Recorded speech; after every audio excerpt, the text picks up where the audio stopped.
Good evening, ladies and gentlemen. This is a regularly scheduled meeting of the Sunderland Selectboard. Maybe. We were helping with the countdown, and our team back there at FCAT, the A team tonight, was making sure that we knew how to count down. So that's why we were chuckling. You're welcome. Thank you. That said, tonight we've got a fire truck that got delivered, which is kind of fun. That was yesterday, but we'll talk about that later.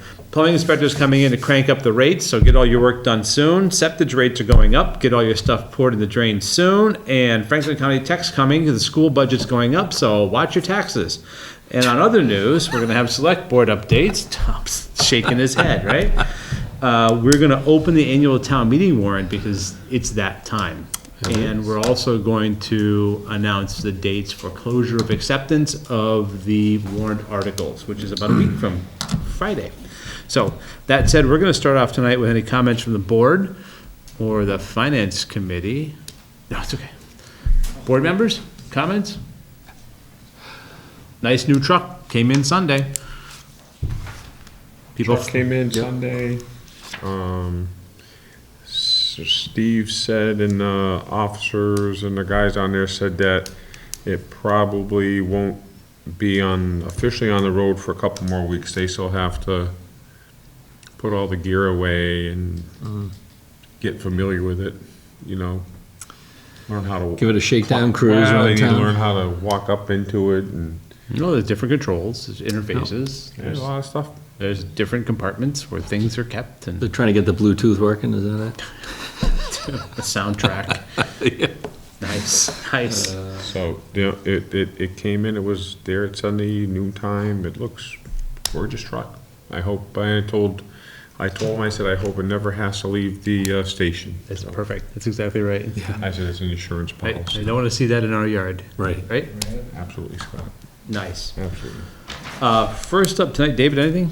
No general comments, no. First up tonight, plumbing inspector is going to come in. We talk about gas rates that may or may not have been raised since 2014 or 2007. We're not quite They were sure. revised in 14, Yeah. but some of them actually go back to 2007, or a good portion of them do, so it's been quite some time. And where are you seeing the need for a rate increase? The biggest thing, it's in general, the rates in comparison to the other towns are, I would say, severely low. Most of the towns in Franklin County has an inspection program. I'm not sure if you're familiar with it, but there are like 13 to 16 towns involved in that. Those rates went up recently, say within the last month or so, month and a half, I believe. And they're considerably higher than ours. I sort of looked at, it's, no matter what we do, if we jump to where we should be, in regard for the town, in regard for Steve Baranowski, the inspector, who's doing the inspections and stuff, it's gonna be a considerable jump, just because, I'll give you one small instance, an underground gas line from a propane tank to the house.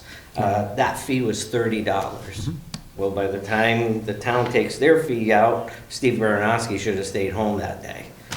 So you take $30, you take out the $15 that would normally go to the town for that leaves $15 for Steve Baranowski to drive from wherever he is to there, do the inspection, do the paperwork, etc. So it's not feasible. And there are others that are similar in with that in respect to time and distance and things like that. So I looked at a lot of towns, of course, like I said, the Franklin County inspection program, and they sort of seem to be at the high end of the scale. Of course, they have a big overhead up there, understandable. I looked at Montague, which is very close to the county inspection programs. Hatfield is somewhere in between there. Deerfield seems to sort of, in our general vicinity here, be about the most reasonable. So I kind of tried to pattern after Deerfield. I looked at the fees and they seem to be, in terms of, reasonable to the public, reasonable for the town, reasonable for the inspector. They seem to be right in line. So I sort of patterned it off of that, trying to keep it in line. single-family homes we had done in the past was a per fixture count. So in other words, based on the number of fixtures, that's how we came up with a fee. A lot of towns, including Deerfield, including the county program, including Montague, they have a flat fee for a new residential house. So that's what I propose, that we do the same thing, it's a flat fee. Having said that, and going through the inspections that we're doing down the road and the Amherst line, I was a little bit nervous just to say residential dwelling unit. Right. Because we could be going in there for, and what we're proposing is a flat fee of $200 for a new house. What we could be going in there and inspecting 40 units, which is numerous inspections and quite a bit of time, and essentially for $200, and it just, again, I'd be right back in the same boat. So what I'm proposing is that's a single family owner occupied residential dwelling, and then anything other than that, which would be, you know, something maybe for making money, or, you know, an apartment dwelling or something like that, we go back to the fee schedule again, fit per fixture. Yep. And it seems to make a little more So sense. you'd in have that. those as a commercial baseline and then a per fixture inspection. Yes. Yeah. And a commercial, we have a little difference between commercial and residential inspections. The commercial, obviously, there's a little more entailed. There may have to be a little more research done and stuff based on the application. I mean, some of them could be fairly easy, but it depends on that. So commercial fees are slightly different than a residential fee. So is that, an apartment complex is commercial? Yeah, it can be it's looked at, it's certainly a commercial property, there's no doubt about that. It could be argued there's 150 single-family units there, but that's an argument for the contrarian. But it's clearly by square feet and by fixture in most communities. And then. I would say it's a commercial endeavor.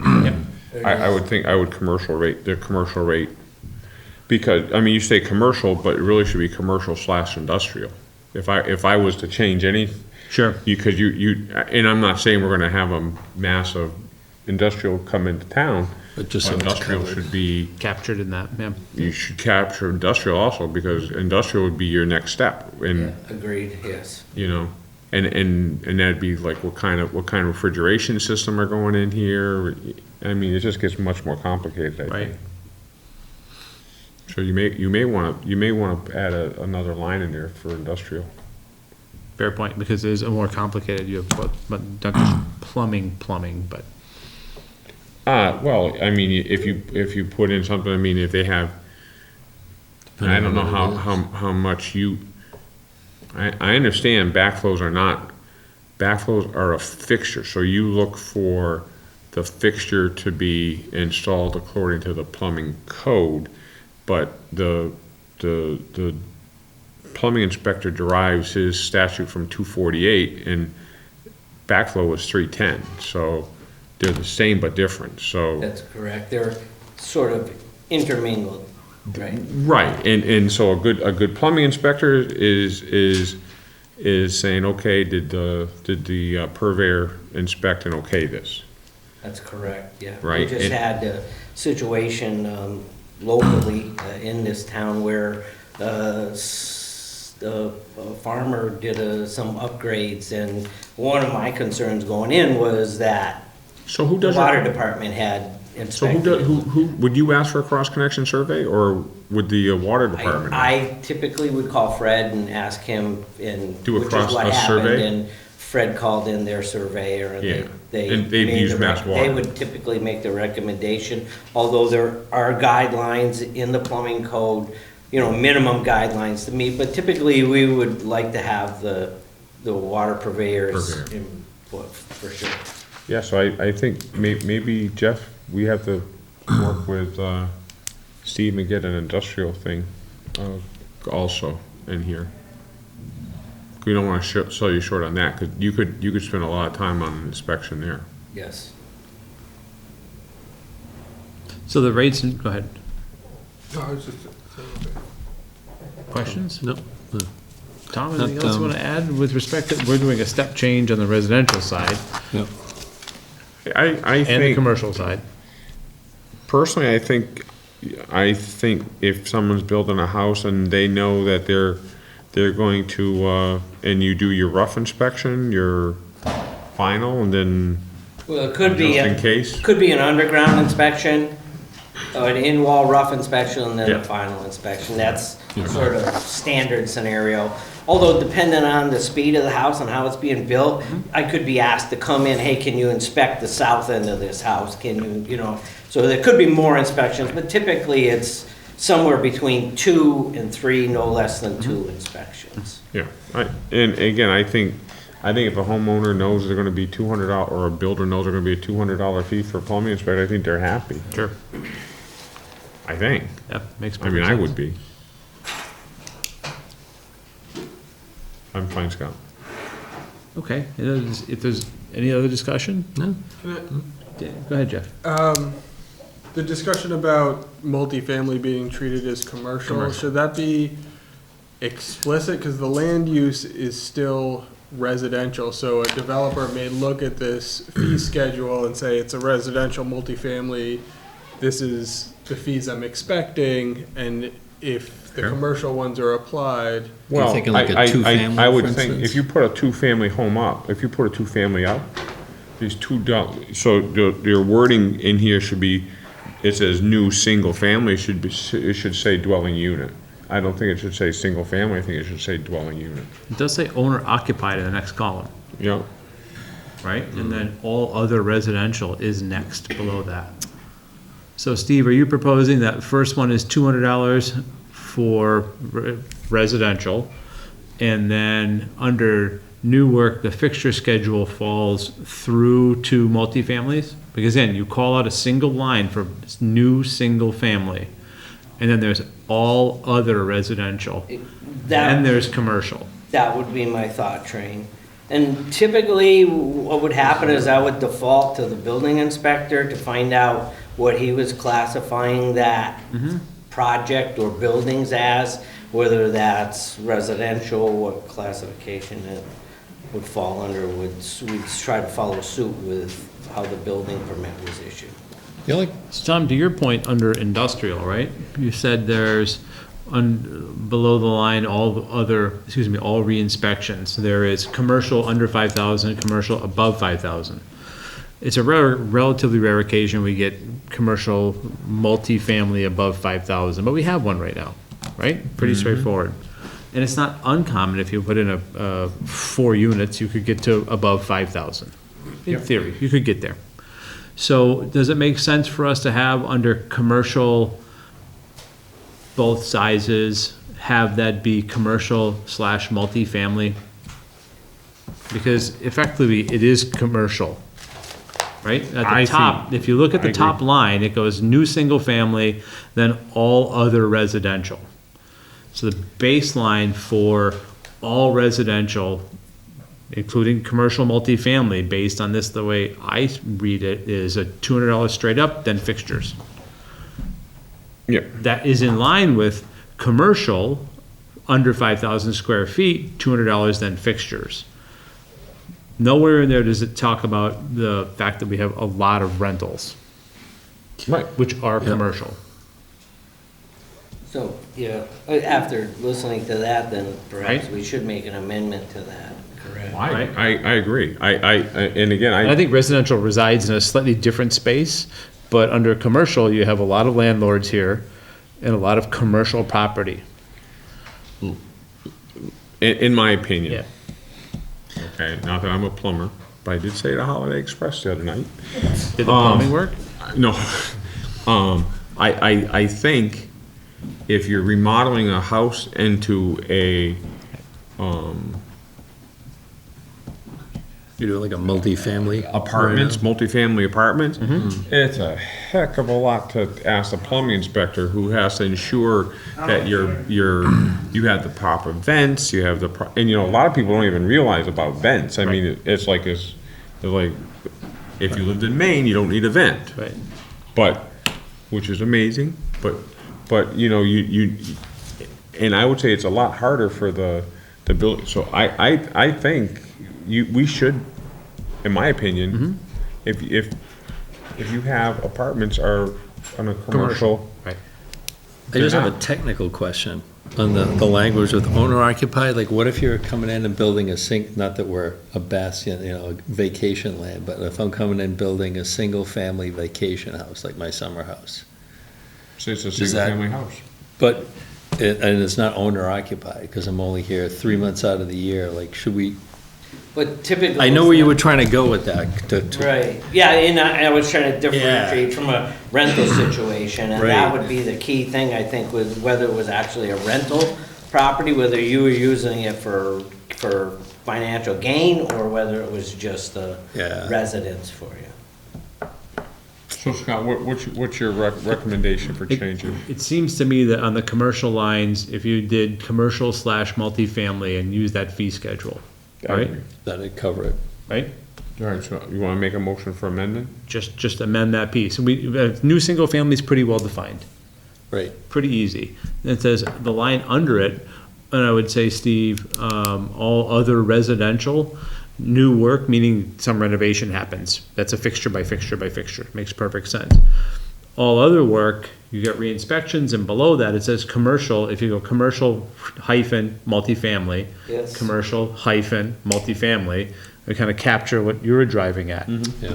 Because it is a commercial endeavor, it doesn't have to be called out by definition, but it has to be called out by style inside the field, inside the schedule. And I think you should add that, and again, Industrial. Industrial. and you yeah. can do that later, it can come back to us later after, do a little research. Yep. But if we're changing it, we Sure. might as well include it, Yep, yep. and that way, the time we to don't do get it. caught short like we're getting caught short with some of the other things going on. Correct. Good point. Yeah. Well, it's just, I mean, I think it's a much more difficult for you to inspect an industrial than it is. Yeah. And you'd probably have to bring somebody in to help you with that anyway, so. Potentially. Yeah, so I would make a motion to modify the schedule to include multifamily adjacent each of the commercial slots and keep the fees as recommended. Motion. Second. Can I just clarify that that's for both plumbing and gas, correct? Yes. Correct. Yes. Yeah, thank you. So we have a motion made to amend. All those in favor of the amendment? Aye. Aye. All those in favor of the recommendation by the plumbing inspector, as amended, For Aye. both plumbing and gas. and gas, yep. Yep. Aye. 3-0, please, for each vote. No, from my standpoint, when can I expect, because I'll be receiving permits, when should I Tomorrow, expect this to go Yeah. into effect for tomorrow? as of, we just Yeah, voted. so you're, Yep, It's official. Thank you. great. And Thanks. like I said, come back and send Jeff An an industrial schedule. industrial Sure. schedule as well. I will do that. Thank you. Great, thanks very much, appreciate that. Thank you. Okay. Town of Amherst, it's $500 to put in a backflow. Yeah. That's why we hired him, from Amherst. So we're going back- Okay. Yeah, we're on backflows. Exactly right.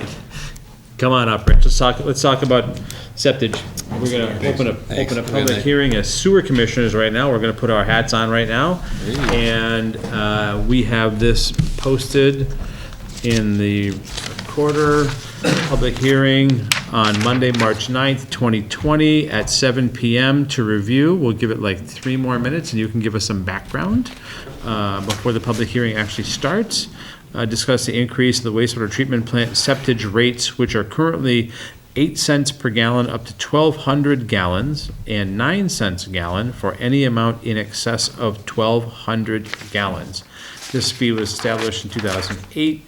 The hearing will take place in the second floor conference room, Sunderland, Massachusetts, 12 School Street, and that's the notice. I'll take a minute and we'll look at our minutes, Rich, so we start at 7. I don't want to get dinged for starting a hearing early, okay?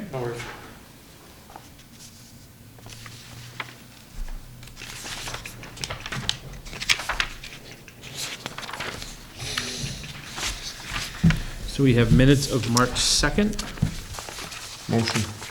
second. and that was a budget hearing with Sunderland Elementary School, primarily. Motion's made and seconded. All those in favor? Aye. 3-0, please. And Oh, that's the second page, hang on now. We have in front of us, under new business, the opening of the annual town meeting warrant, since we have people in the room. Of course, the annual town meeting by bylaws, last Friday in April. We need to open the warrant. We have a little time if we have to call a special to open that warrant if needed. That said, is there a motion to open the annual town meeting warrant? Motion. Oh, Second. So you have a motion made and seconded for the annual town meeting warrant to be opened. All those in favor? Aye. 0, please. That said, the deadline for submitting warrant articles to the board for inclusion in the annual town meeting is a week from Friday, and that date, hang on, so that date, a week from 20th. Friday is the 20th, right? A week from Friday is the 20th. Yep. Or is it the 13th from the town clerk? That is from the town clerk. Town clerk says the Friday. acceptance of warrants is the 13th. I talked to her last week, so that's why it was a week from Friday. Sorry about that. So it's this Friday, and that's at the close of business hours. So, Mr. Chair, I'd like to, I think our board should put together a warrant article to, study ditches. Okay. And the thing is I, you know, we've had a ditch committee for what, a year and a half, and it's not making a whole bunch of, we had one member pass, on the committee. Yep.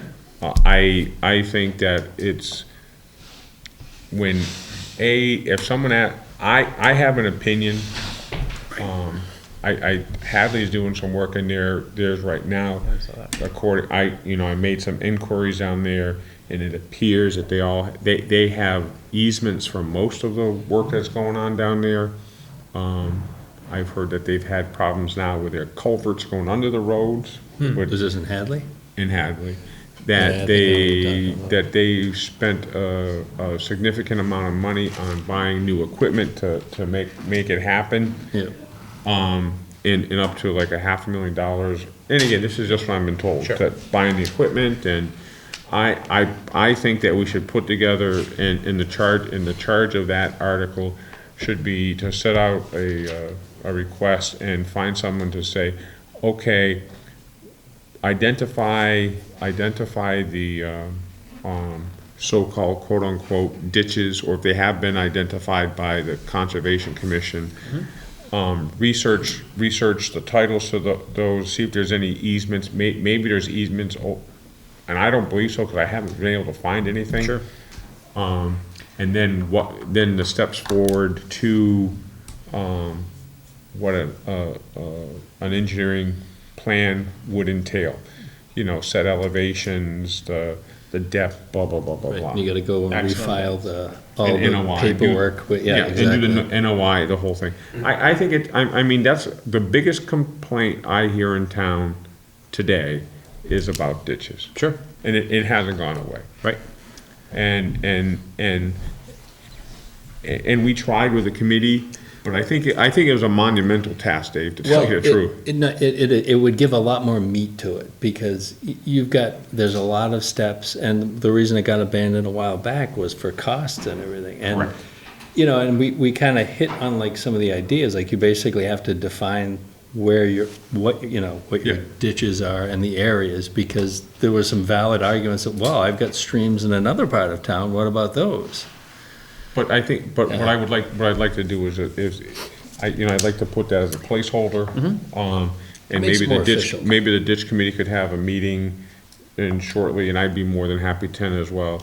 Yep. And we can define what goes into the thing. And again, that's, you hear, Scott. Yeah, it's a fine placeholder. I think it makes good sense, and we can develop the language around that. It's focused on the engineering and environmental impact of annual cleaning, and we don't have to reinvent the wheel. There's ditches in our neighboring towns. And we should talk about how we paid for it. I mean, we paid for sewer Well, originally that by was- betterments. Right, you that's know? one of the big And questions. maybe we have to look at betterments, and I think that there's a solution. We just Yeah. have to make it happen. Yep, makes perfect sense. Thank you, Mr. Chair. No trouble. All right, 7 o'clock. Well, 6 o'clock by that clock, but 7 o'clock. It's 6 o'clock by everybody's, but the clock really is 7 o'clock, so. That said, welcome to daylight saving time, and now we can go back to our public hearing. Move to open the public hearing on septic. Second. There's a motion made and seconded. All those in favor? Aye. We're open. Okay. So stuff goes in the sewer, Rich. Actually, it shows up in bulk. That's what we're talking about, right? This shows up in bulk at the treatment plant. And we haven't changed any of those fees since 2008, according to the posting. That said, we know that over certainly our iteration since 2008, and yours as well, we've seen the increased cost with the loss of Montague, and a fair amount of this goes off to Blackstone to be incinerated. And even there's an area in question. We're going to Lowell right now. Lowell now? Yeah, but there were two major changes. Fitchburg shut down.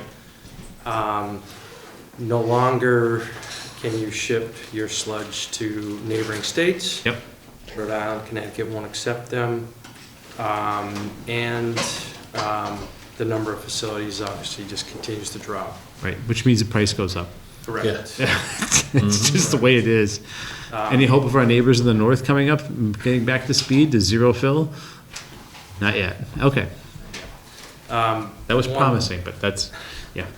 One other phenomenon we're starting to see is local plants that used to accept septage from other towns no longer are doing so. Okay. Hadley would accept from multiple towns, Montague would accept from multiple towns, and they're only doing in-town Got it. septage now. So Sunderland Septage at one point in time could find its way to Hadley or Montague. So it's all, in general, coming to us.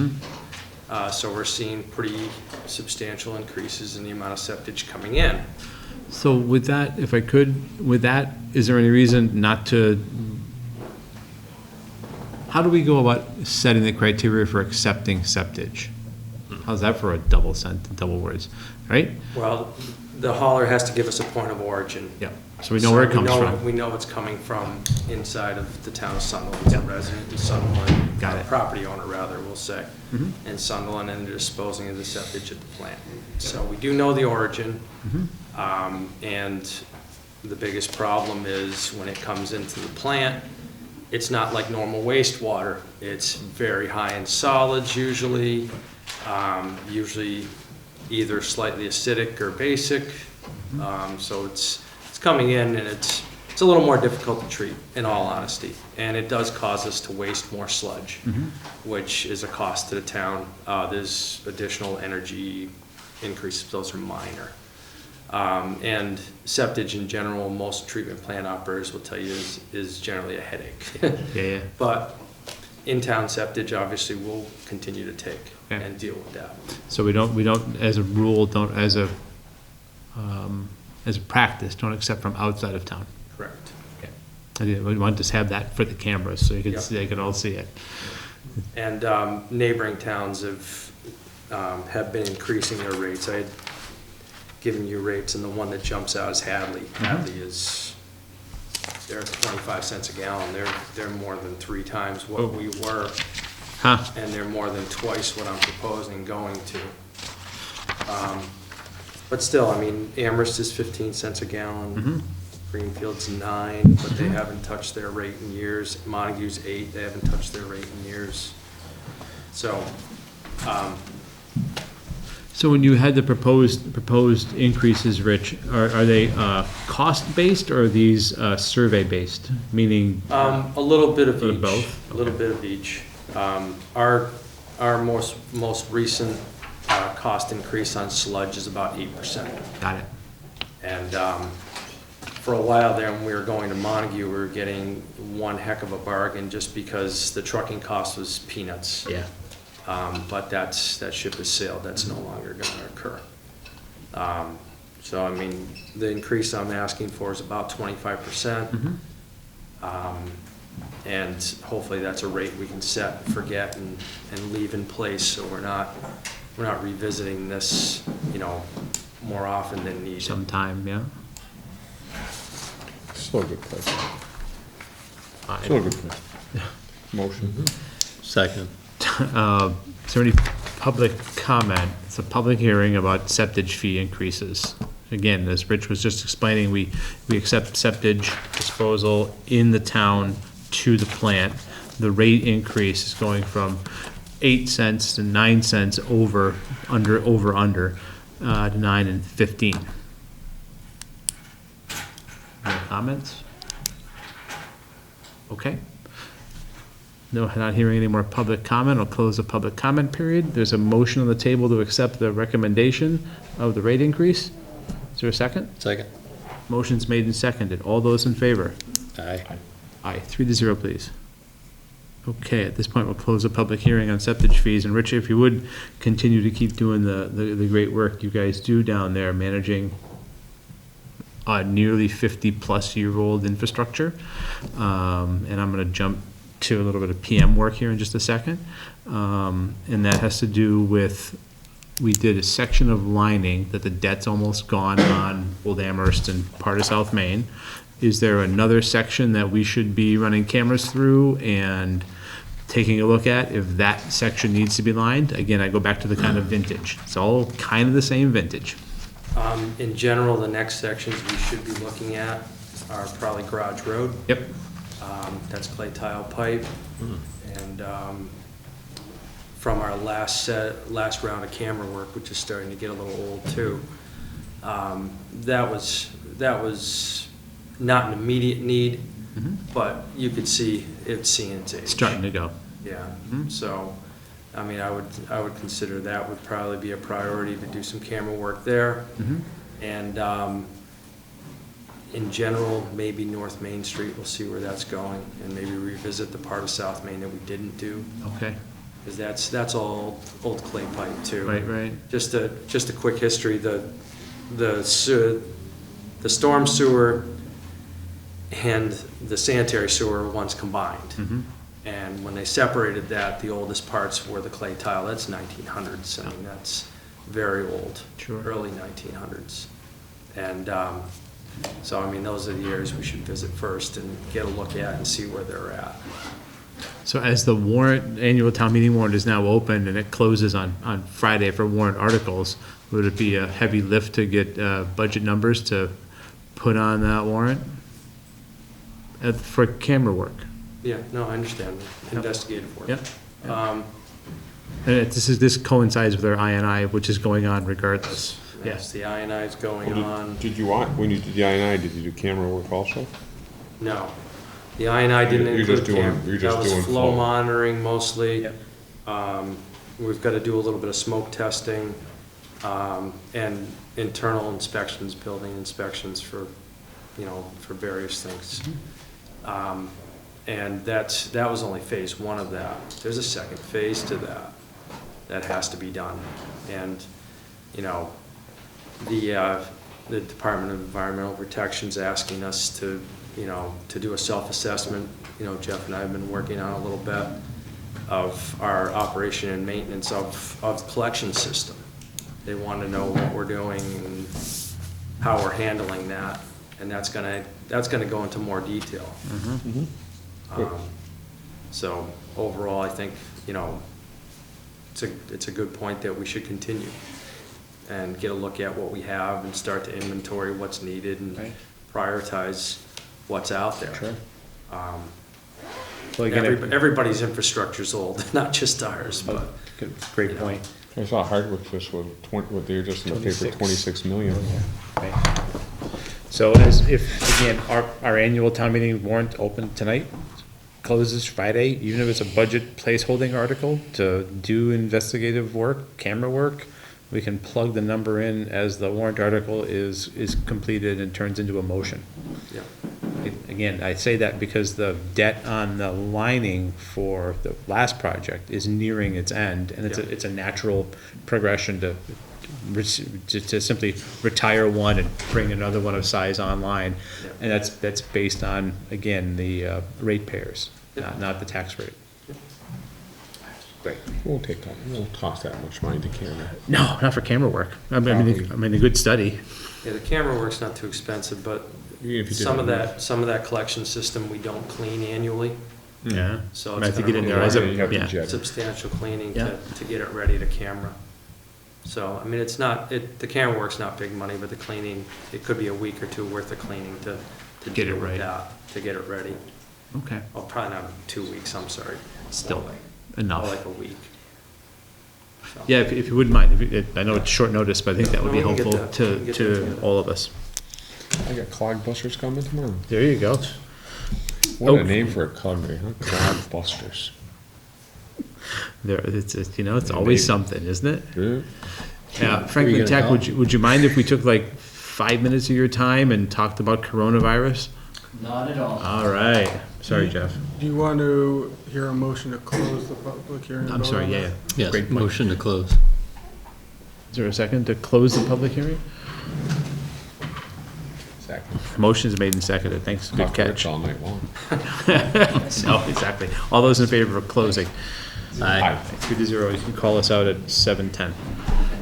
Corona, come on, Board of Public Health, talk to us. What are we supposed to do? Wash our hands, sanitize stuff? Good evening. Hey, Caitlin, thanks so much. No problem. We got the call this morning. Yeah.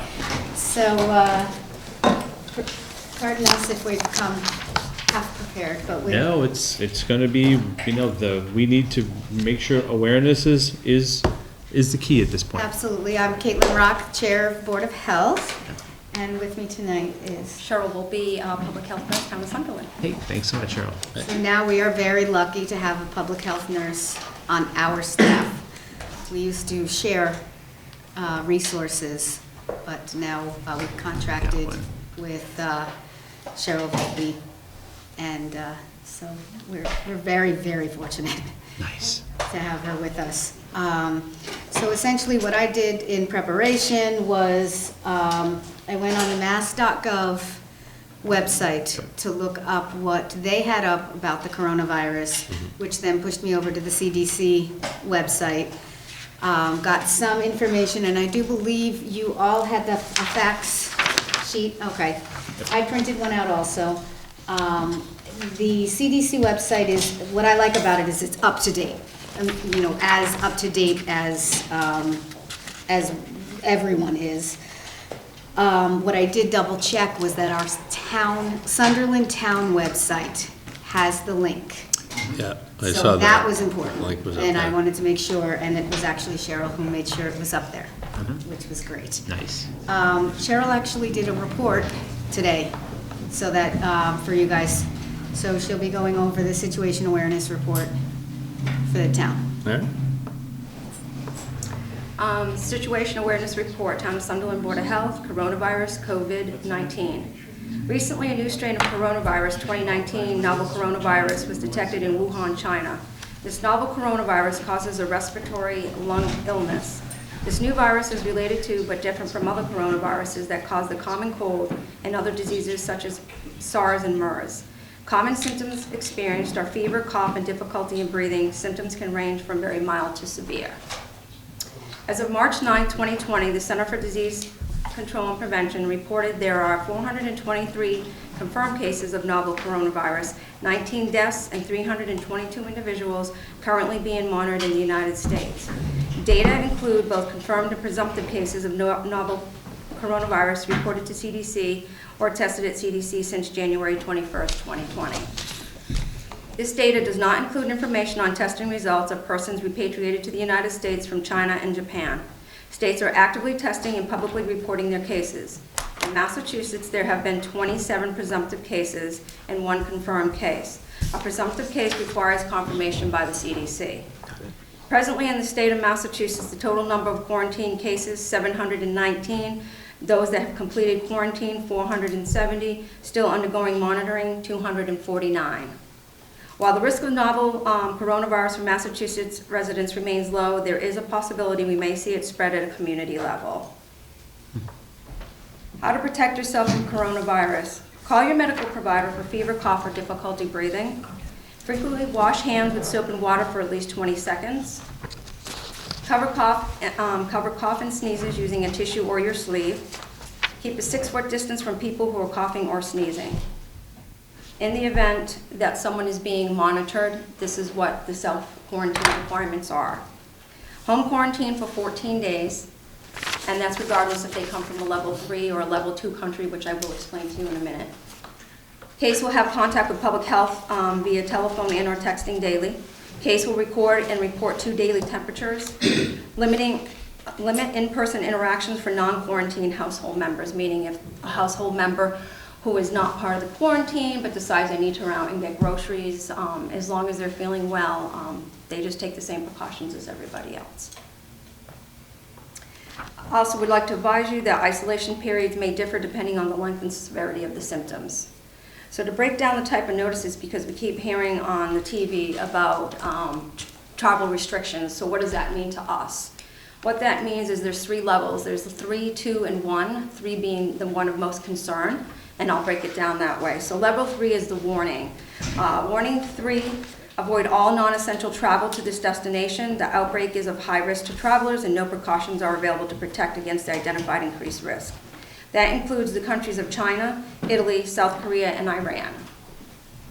Alert level number 2, practice enhanced precautions for this destination. The travel health notice describes additional precautions added or defines a specific at-risk population, and that would be Japan. Watch level is number 1, practice usual precautions for this destination as described in the travel health notice and or the destination page. This includes being up to date on all recommended vaccines and practicing appropriate mosquito avoidance. And in relation to specific to coronavirus, it's the city of Hong Kong. And that is my report. Oh, I would like to compare quickly, if I may, the flu, what's happening with influenza right now, since we don't seem to be really noticing that. So as of, let's see, 2/29/20, so at the end of February, there were 34 million, and this is the statistics according to the CDC. 34 million people have had the flu this year. 20,000 have died, and out of that 20,000, 136 have been pediatric deaths. And hospitalizations are right around 350,000.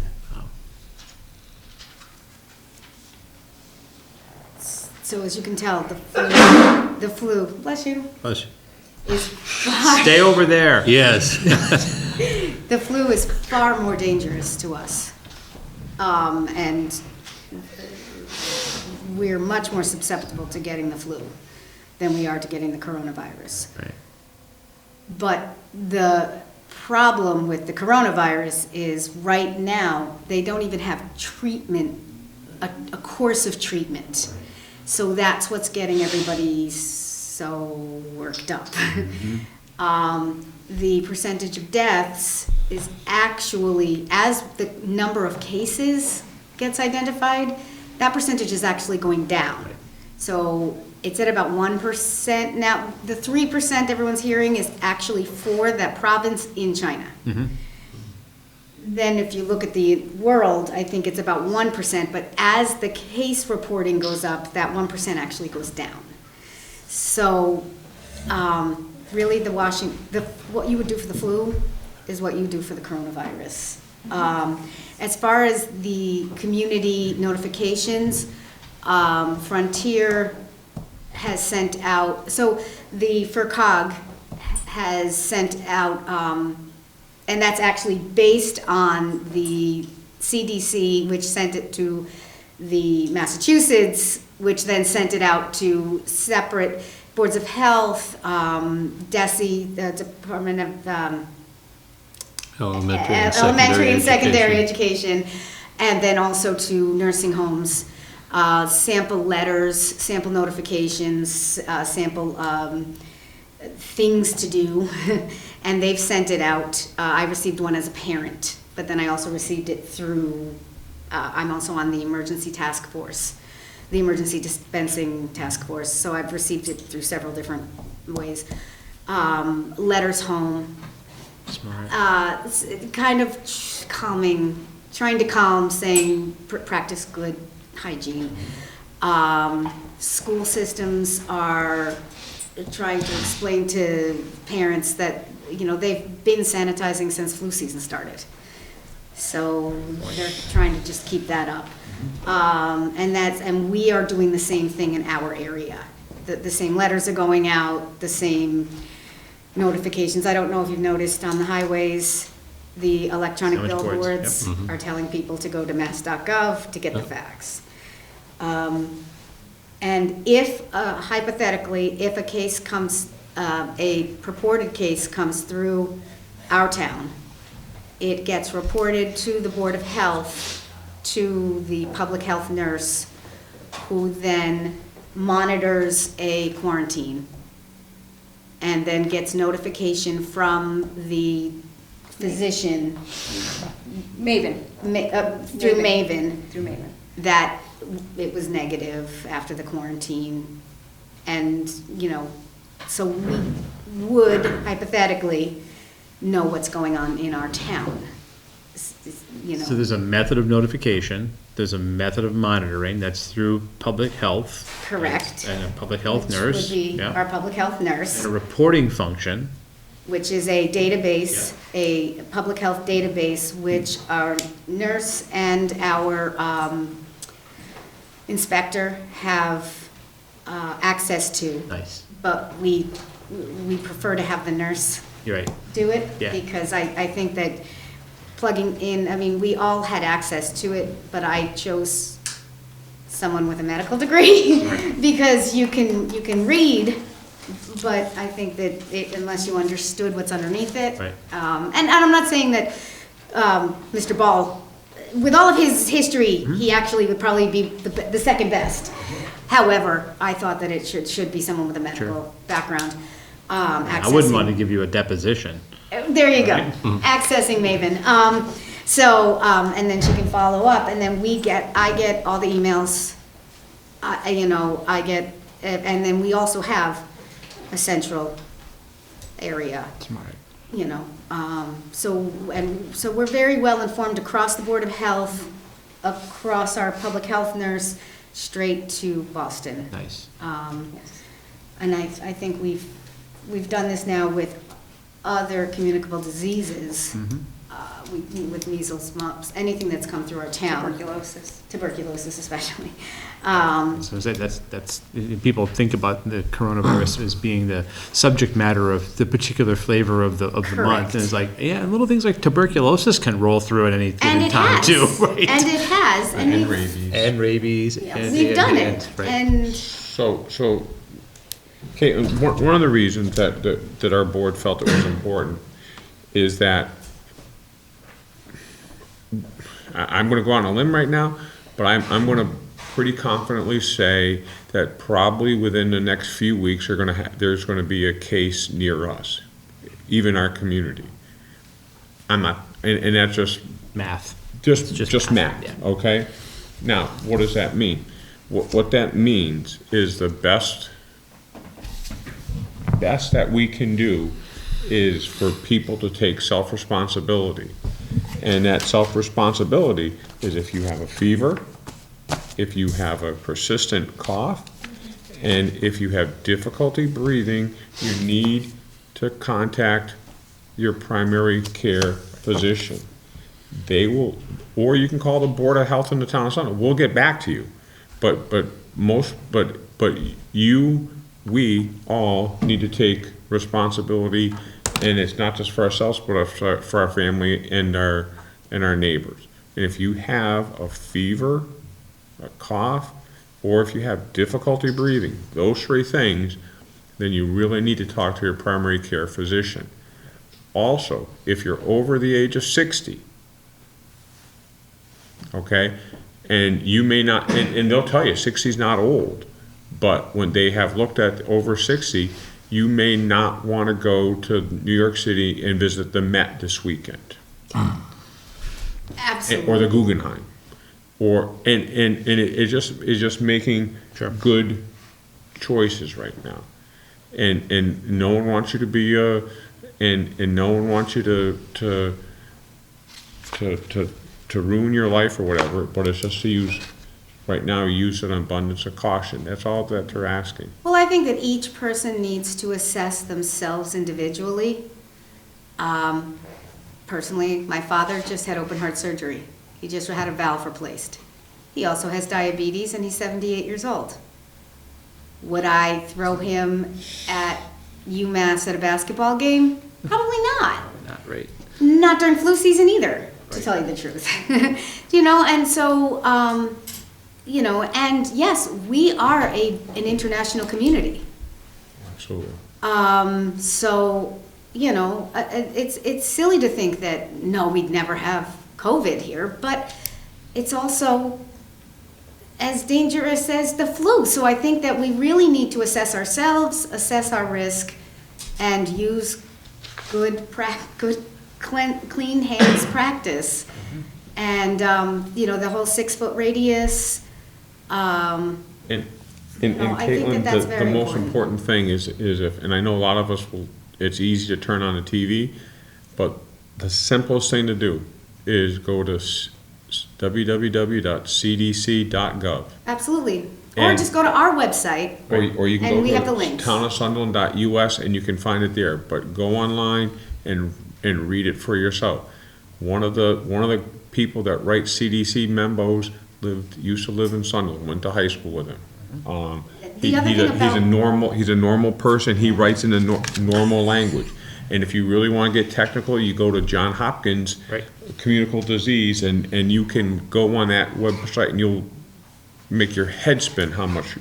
But that being said, we have, the town has the resources in place. We have talked to, Jeff has talked to the library today, and we talked to our police department and the people that deal to make sure that we're trying to take, every applicable change. It also, in the CDC guidelines, they do mention calling your primary care physician, Right. not going to the emergency room. Right. Call them first. Because not only does that expose you to other things, but it exposes everyone else sitting in the emergency room waiting area. Very good point. So if you call your primary care physician first. Yeah. That's very important. So I think that everybody's on the same page. And if you don't have a primary care physician, you can call the emergency room. They will put a physician on to talk to you. Right. So even if you don't, and again, we have transient, students and people that may just move to the area. If you don't have a local primary care provider, call the emergency room. They will let you speak to a doctor, and they either can refer you to a primary care or they can answer your questions for you. Or it would be even safer if they could just schedule a time for you to come in for a test. Right. And then they know where you Schedule it, are, right.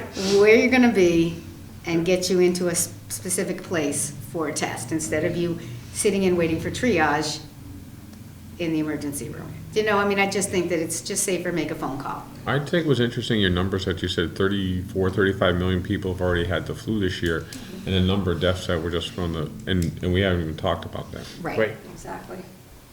So, I mean, Blows your mind, it really does when you compare those numbers together. Sure. And it's It an does. annual event. It's an annual event, thanks to the pandemic of 2009, Right. H1N1. right. Interesting. So again, wash your hands. And the flu shot is 50% this year. It It's is, pretty high. it is. 50% Yeah. effective. Huh. So, Well, Interesting. Thank you for coming, though. okay. Thank you. Appreciate it. Thanks so very And much. if you ever Thanks. want to talk to us, if you ever want to come in, update, Sure. please just call Jeff, and we're the highest rated Monday night access TV for Board of Selectmen in the town of Sunderland. Until Antiques Roadshow comes on, then It just drops right off. I know, well, I watch it. It's our demographic. Yes. Can you just email me the I was just situation gonna ask, yes, report and I'll yes. put it with the minute? Great. I didn't Thank you have very time, but I will get that to Cindy, who can get everyone a copy. Thank you very much. You're welcome. All right, thank We you. did, we did get a note from the Frontier Superintendent about a stepped-up awareness of cleanliness, but also, more importantly, their housekeeping and disinfecting. Great, And it's across the district. yeah. I just said Thank you. that's the reason that was looking at my phone. Oh, you did, okay, great, good, well, I'm glad. All right, thank you very much. Great, thanks so much. Yes. Thank you. Good night. Thanks Franklin Tech for being patient back there. I saw the superintendent trying to hide behind the business manager, behind the screen. I'm trying to go, wait a minute. Russ, I thought you were retiring. Not yet. Good job. How's the new guy working out? This new guy? Yeah, the new 5-year guy. 5 or 6? I think it's 6 now, right, isn't it? So next up, we have the Franklin County Tech Business Manager as well as Superintendent to talk about our assessments and their budget. And again, remind people to take a look at both the CDC and the mass.gov for the coronavirus updates, and trust your information. One more minute, we'll be all No, set. you guys got it ready to go. It's all good stuff. Yeah, it's not our first rodeo. That's right.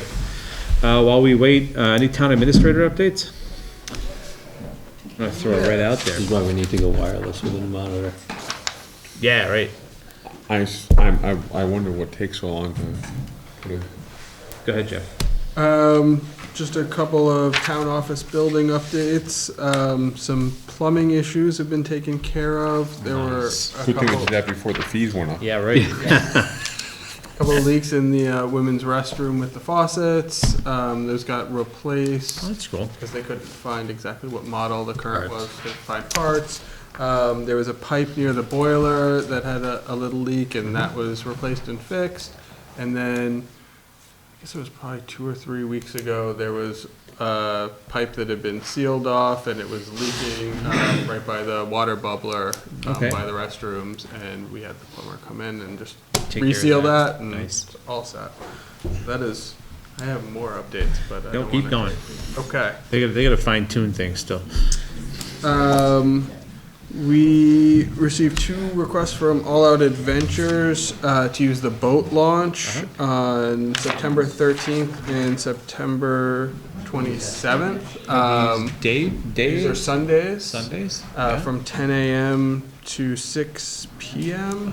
They expect about 30 vehicles and or 50 boats. It's good. I have to confirm that there's no overnight request for the fields, but I don't think there are.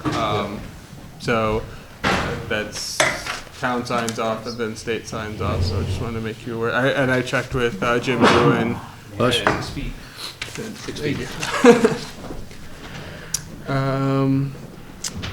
Let's see. We have, So we have initiated as part of the boat launch permit, right, application. So we get the application from them, and then And the then we say details. approve. And yeah, Yeah. got it, okay. so you want to see the actual application, the I just wanna online? make sure they're using the form. Yes, they are. Yeah, It was the great. online form. Great. Yep. We had 3 part-time police officers resign. Resignations. Exactly. Officer Dan McCarthy, Officer Matthew Moran, and Officer Robert Karka. And they're all professional resignations for Yes. for- job growth, et cetera, other jobs. Exactly, unrelated to. Do you want a motion to accept, or? Motion's made to accept. All those in favor? Aye.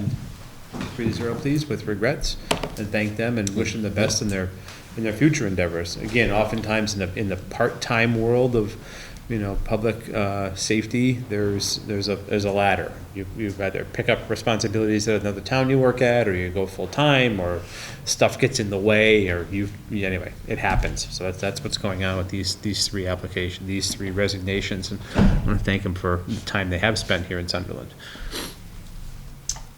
Yes. There was also in your packets a letter requesting snow and ice material deficit spending. We talked about labor at one meeting ago and did not talk about snow and ice materials. $50,000 was the request.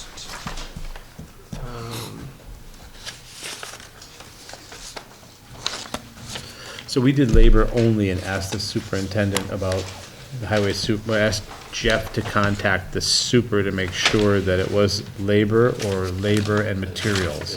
It was labor only was the request.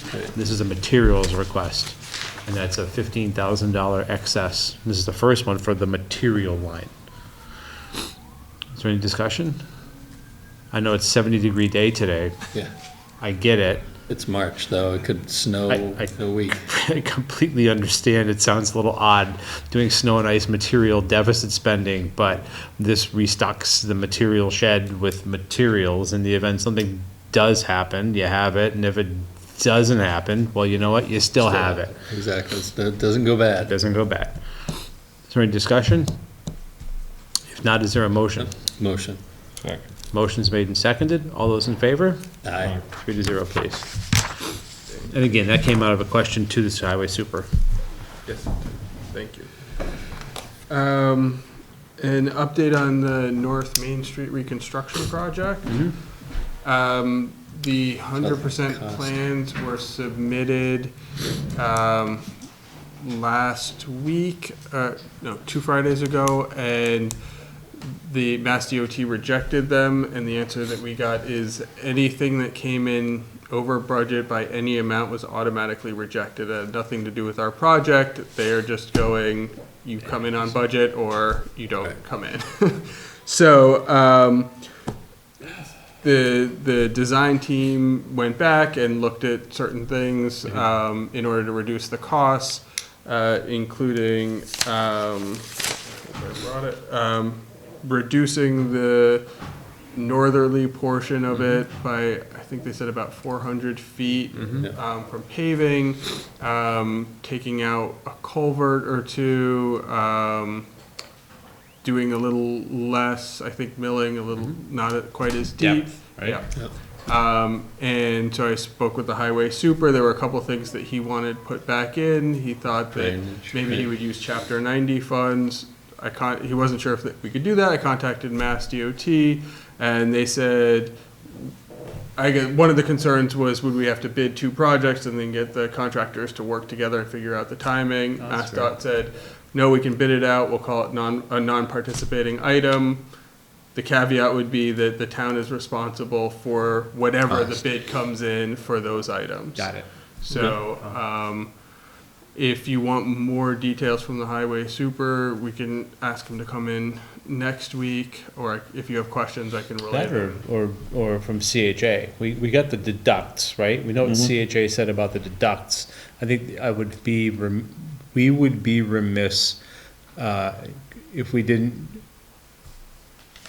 put the entire project back, because that was the design, that was intent. That was all the public hearings. Yeah. Were all based on the final 100% design. There's a lot of iterations to get there.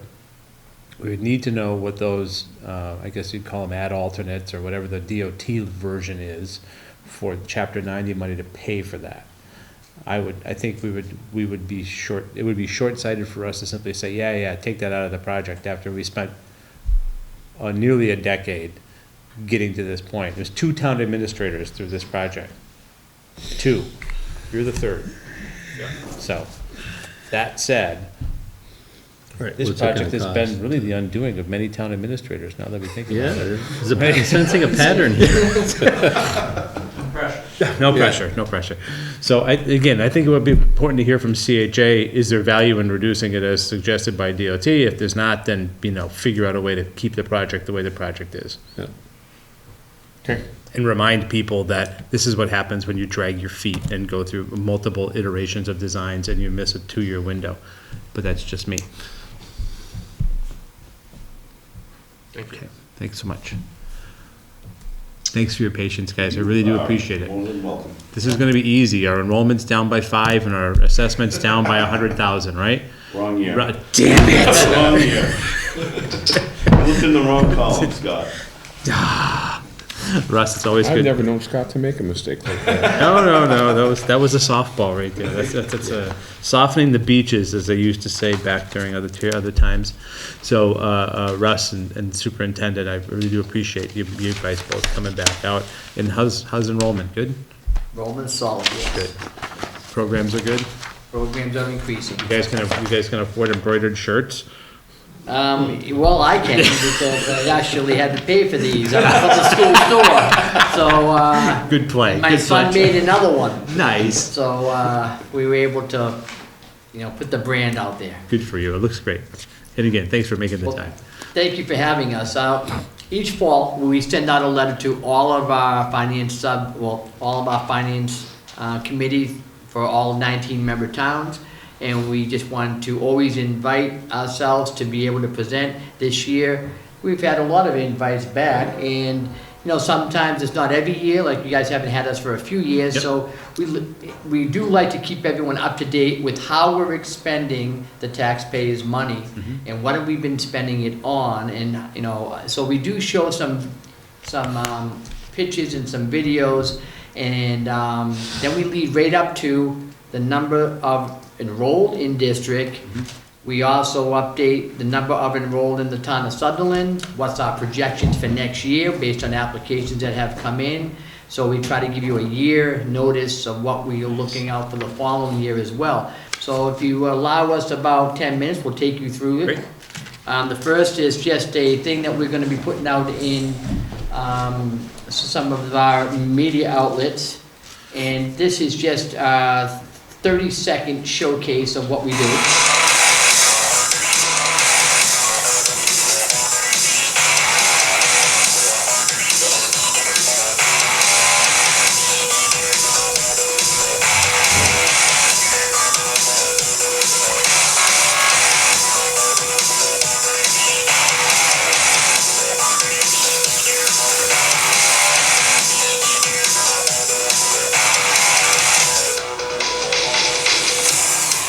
You might be wondering why animals.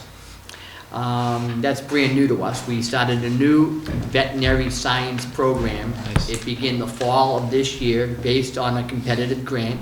So that wasn't out for the taxpayers' expenditures, and we're gonna show you all of the line items coming up. Here's what we've been spending our money on. Some of the initiatives, our student AP courses, a new vet science program, a co-op coordinator. We have an agreement since the last time we met here. I don't think we had that in place. We have a foundation that works with the Greenfield Savings Bank that allows us to build a house almost every year where they pay for the land, the materials, and the excavation, and they put in the foundation. We come in with our students and we build the house. So you can imagine the profit that can be made. Sure. And then they take that profit and they buy the next lot, materials and foundation. And so we're now on house 2, finishing up. We just bought the land in Greenfield for house 3. The first 2 houses were in the town of Irving. So that's really increased a lot of interest in our construction trades and has contributed to our increased enrollment as well. We revamped our welding shop program. We'll show a little bit about that. Our electrical shop, medical assistant, and LPN is going to be a new program for the fall.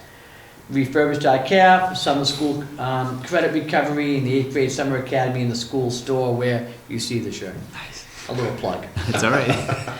The additional staff that we have, and I'll show you why a little down the road. We added a bunch of new special education positions, a new electrical instructor, 2 veterinary instructors, a reallocation of our carpentry instructor, and a history in English, and a culinary arts hospitality instructor. We actually had that from a 0.5 to a 1.0, so that's actually a 0.5 increase.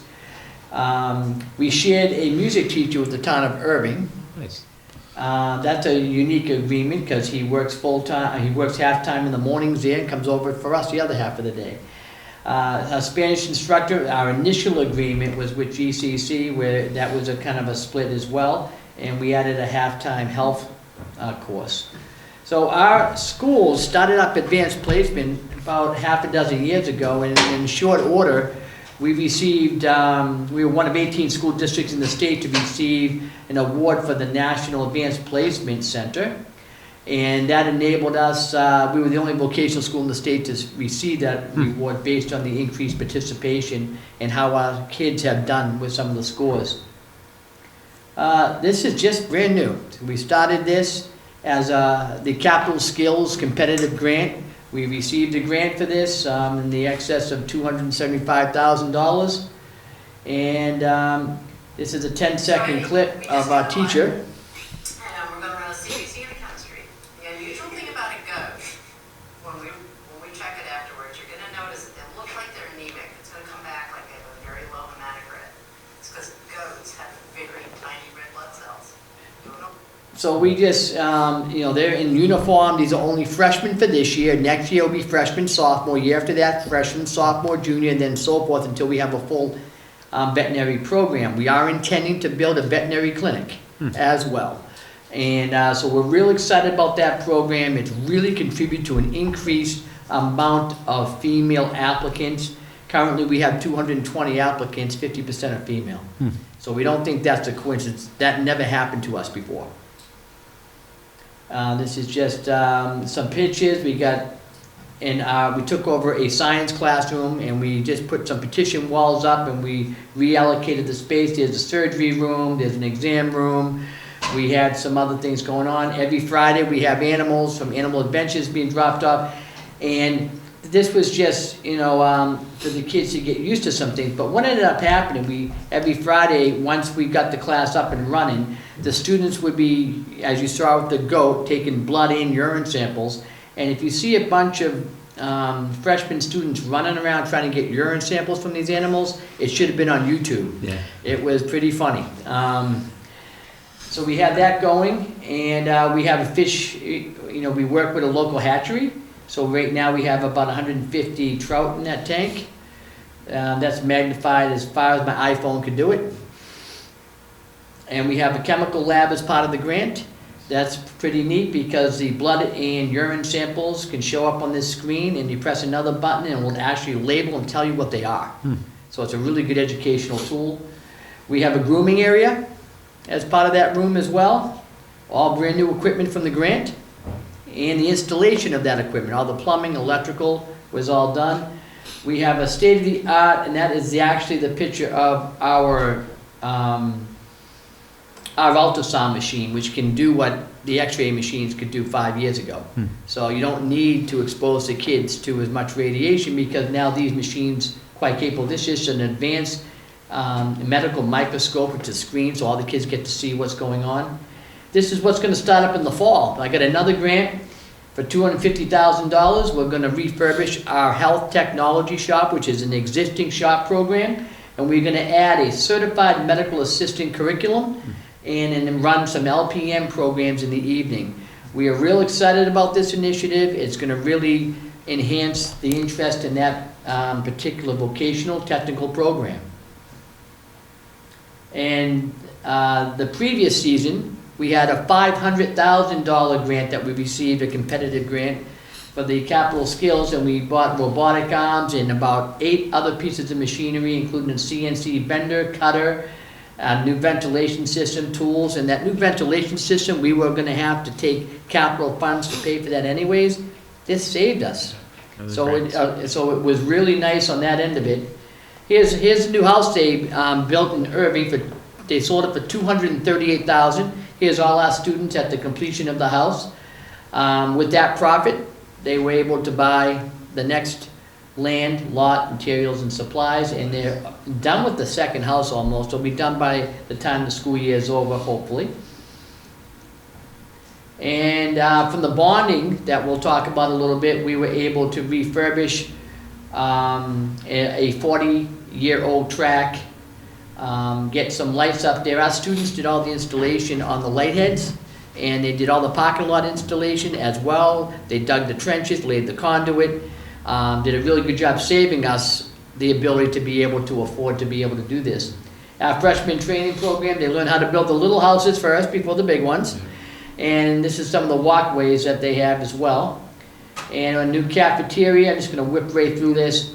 Our cafeteria director, in 4 short years, was able to accumulate and get us in the black, to accumulate enough funds of excess of $100,000 to refurbish the entire cafeteria, all new tables, everything, high tops, low tops, circular, charging stations, everything. It's a whole different atmosphere there.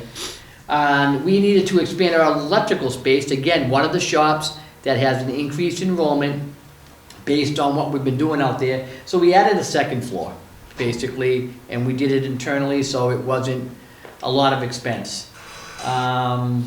This is just a welding project. I can't get over this. I keep showing it. Yeah. This is a guitar made out of a wrench. You're seeing wrenches here, nuts, bolts, anything that this female student could find lying around the welding shop. This is a chain on the outside to keep the guitar intact. These are the welding cords.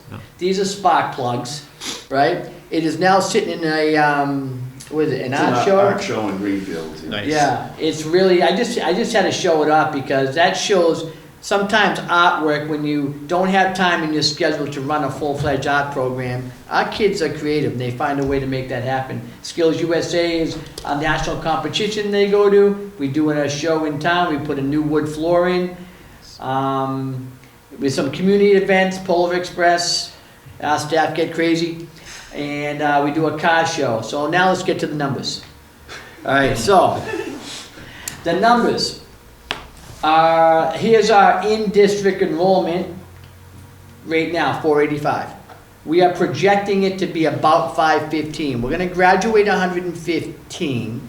We'll probably bring in 150, maybe 160. So that number could even be higher. But you got to figure some of those kids might be out of district. Right. So we're estimating that number. I don't see it going below that for next year.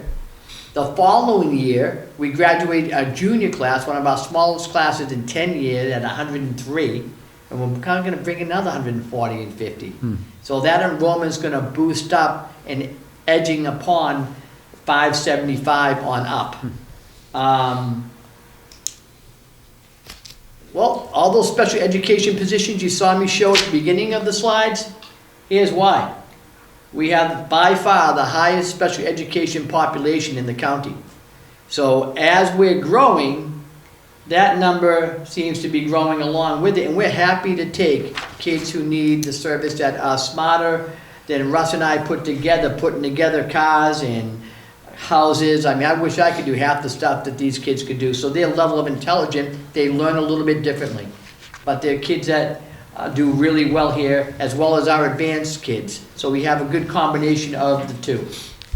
Here's the town of Sunderland. We have 10 students. Went up from 6 to 10. You did that before, a few years back. And so we're projecting 11. We're basing that on the number of graduates that you have with the number of current applicants, what we have. I think you have 5 graduates. And then we're looking at 6 applicants. So based on the current numbers that we have, we're projecting that's probably the low bar. We're still in the middle of it, but usually in Sunderland, the number we present in March is pretty close off by a kid or 2. So we expect that for next year to go up a kid or 2 would be our expectation. It could drop because not all these kids may come, but this is just a heads up because in some towns it's so high that we want them to have that number a year out. That makes sense, yeah. So, Russ? All the good stuff. Great. It's easy. No videos here, just numbers to come. These are Sunderland's numbers. Again, we are a county-wide vocational technical school with 19 towns. So we see fluctuations all over the place with our 19 towns, both in minimum contribution, that's the amount dictated by the state formula. What is the minimum amount that Sunderland should be contributing to Franklin County Tech School? You'll also see a column called local assessment. Next to the minimum contribution, this is what we actually bill the towns, so we bill the towns above minimum contribution. I think most schools in the state, I don't know if any are at minimum, but almost all are above minimum. And as you can see, because of our enrollment growth, if you look at the far column on the right, the per pupil costs are actually dropping at Franklin County Tech because the pupil numbers are going up, so. But not for Sunderland. Sunderland dropped from 13,320. No, No? one more over. Oh, yeah. There you go. So the No, per no, pupil that's costs are average. dropping. Yep, Yeah, that's Sunderland. yep. So per pupil, it's, so if Rick and I did a study maybe 6, 7, 8 years ago, looking at all the vocational schools in Massachusetts, the ones in the 600 to 700 student range are the most cost-efficient voc schools in Like the a state. sweet spot. That's the sweet spot. Yeah. If you get bigger than that, your efficiencies kind of go away, and little guys like us, the efficiencies kind of go away, so our dream would be to build it, get our enrollment up to that level. I don't think we'll ever get there in our current tenures at the school, but we'll see. Yeah, think about that from an organic, right, from the member towns. That's a pretty hard lift. Oh, yeah, yep. Yep, because we're taking, a good share. We have what we call legacy families, so now the families that started with us in 1976 when the school opened, they have kids and their grandkids are now starting to come, so part of our growth is those families coming back to see us, and like Rick said, we've got to get the word out there to people that we do exist and we are an option. It's a perfect storm for us.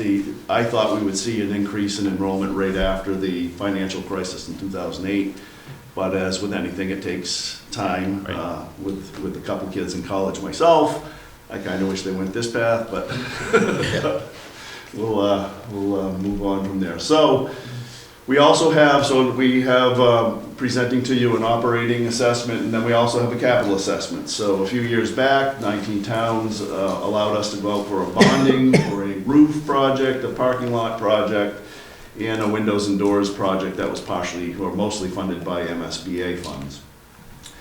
So the share for Sunderland, this is not like our home mortgages that has a straight line amortization in our loan. The loan amounts will fluctuate because of the useful lives of the assets that we built fluctuated. So last year, Sunderland paid us $12,874 toward the bonding. This year, or this upcoming year, we've got $10,933 on our debt schedule. You will probably be somewhere in between those two numbers for the next 15 years. I don't think we'll see you much higher than the 12.8. So. And is that rolled out on the agreement, the regional agreement formula, or is that just based on math? So in the regional agreement, there's a formula for operating assessment, and then there's a formula for capital assessment. So capital assessment's based on the 10-year U.S. Census, so your population to the other town's population, and also the EQB. EQB, Years. Yep. EQB comes out. So we have to update it every now and then. And the details, Jeff, thank you very much for printing out the books. I've got others if you need them, but the details of our budget, you've got more than enough detail in those books, but to hit the highlights, so we have a $12.5 million, almost going to $12.6 million budget. The major sources of funding, how we can afford this budget was we were one of a couple of schools in Franklin County that actually saw an increase in our Chapter 70 aid due to not being in the hold harmless part of the formula. We actually had some enrollment growth. So the change in the formula helped us. The enrollment growth, more importantly, has helped us. So we saw an increase in Chapter 70 funding. We are also seeing slight increases in the transportation funding. Thank you to Western Mass legislators helping push that, so we're seeing increases there. We also were able to scrimp and save and put money in our E&D, so you'll see the E&D is funding our next budget too. And so the enrollment for our students increased about 4.7%. And what we asked from our member towns for an average increase is 3%. So that's 3% across all 19 towns. Yours is going to be much bigger because you went from 6 to 10 students, but we tried to keep it reasonable. On the uses side, when Rick showed you that slide earlier with all the staff on there, that's where we're reinvesting our money. So if you're gonna grow a school, you've gotta reinvest some funds back in both special education supports and vocational supports. We've really, we've grown the school by the one shop, which is the veterinary science shop. And like Rick said, we are renovating or redoing some of the curriculum in our health technology. So that's an area too. And once you increase your capacity on the vocational side, you've got to add academic teachers. So we've got a little add for academics there also. So that's pretty much the highlights. And then if you've got specific questions, you can see your assessments compared to our other 19 towns or 18 towns in the budget book. But that's where we ended up for this year. Trying to get you home before midnight. That's all right. 12.58-ish, right?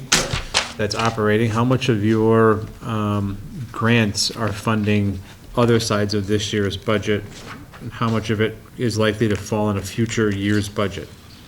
So the grants, so it's a popular question I'm getting from the town. So the grants that Rick sought and got, so over $1 million in grants in the last couple of years, are based on equipment only. Got it. So that's, we're not adding personnel there. We did add on the veterinary science side. Makes sense. But that we have done enrollment projections, again, like Rick said, helping attract the female population to our school as well as the male population. We think that the increased enrollment will sustain itself as far as the personnel there. And we're already seeing that, so as we kind of have the mantra, if you build it, they will come. Mm-hmm. Well, that's really holding true. So we have a lot of first choices for the veterinary science. Sure. And that's gonna happen each year. We can project, based on our current applicants that are choosing it. Yeah. It's gonna continue, so it's gonna continue to fund the instructional part of it. But the equipment part of it, we're confident we can continue to get from competitive grants. Nice. Well played. So if I could, by percentage, what's your use of E&D compared to last year? Both on E&D's incoming and then its use. I see it right here. Yeah, It's so an you additional see- 300. Yeah, so you see the $300 increase Yep. in our usage of E&D. If you look down on the sources side of the ledger, you'll see that we are salting away the $300,000 into a capital stabilization fund. Got it.